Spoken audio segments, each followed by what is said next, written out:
ഫാത്തിഹ സൂറത്തിന്റെ ഭാഗം എടുത്തു നോക്ക് നിങ്ങൾ. മഖ്റജിനെ പരിഗണിക്കൽ നിർബന്ധമാണ്. ഷദ്ദുകളെ പരിഗണിക്കൽ നിർബന്ധമാണ്. 14 ഷദ്ദുണ്ട് ഫാത്തിഹയില്. ഒരു ഷദ്ദ് പോയാൽ നമ്മളെ ഫാത്തിഹ പോയി. ഫാത്തിഹ ശരിയാകാതിരുന്നാൽ നിസ്കാരവും ശരിയാകൂല, ഓത്തും ശരിയാകൂല. ഒരൊറ്റ ഫാത്തിഹ അബൂ ഹനീഫ ഇമാം റളിയല്ലാഹു അൻഹു മകൻ പഠിച്ചു വന്ന് വീട്ടിലെത്തി തെറ്റില്ലാതെ ഓതിയപ്പോ മഹാനവറുകൾ ചോദിച്ചു, മോനെ നിന്റെ ഉസ്താദ് ആരാണ്?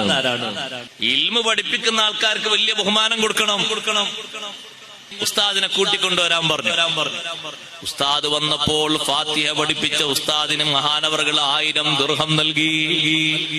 അതൊരു ബഹുമാനമാണ്. തന്റെ മകൻ തെറ്റില്ലാതെ ഫാത്തിഹ ഓതിയ ദിവസത്തിൽ മഹാനവറുകളുടെ സന്തോഷം, അത് പഠിപ്പിച്ച ഉസ്താദിന് വലിയൊരു ബഹുമാനം കൊടുത്തു.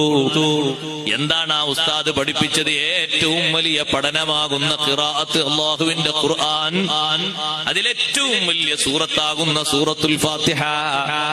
മകൻ തെറ്റില്ലാതെ ഓതിയപ്പോൾ വലിയൊരു സന്തോഷത്തിന് നൽകിയതാണ് 1000 ദിർഹം. അത് 1-ാം നൂറ്റാണ്ടിലെ 1000 ദിർഹമാണ്. അത് കഴിഞ്ഞിട്ടൊരു 13 നൂറ്റാണ്ട് മാറി മറിഞ്ഞു.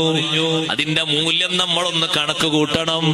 അതിന്നത്തെ 1000 രൂപയല്ല, 10,000 രൂപയല്ല, 1,00,000 രൂപയല്ല.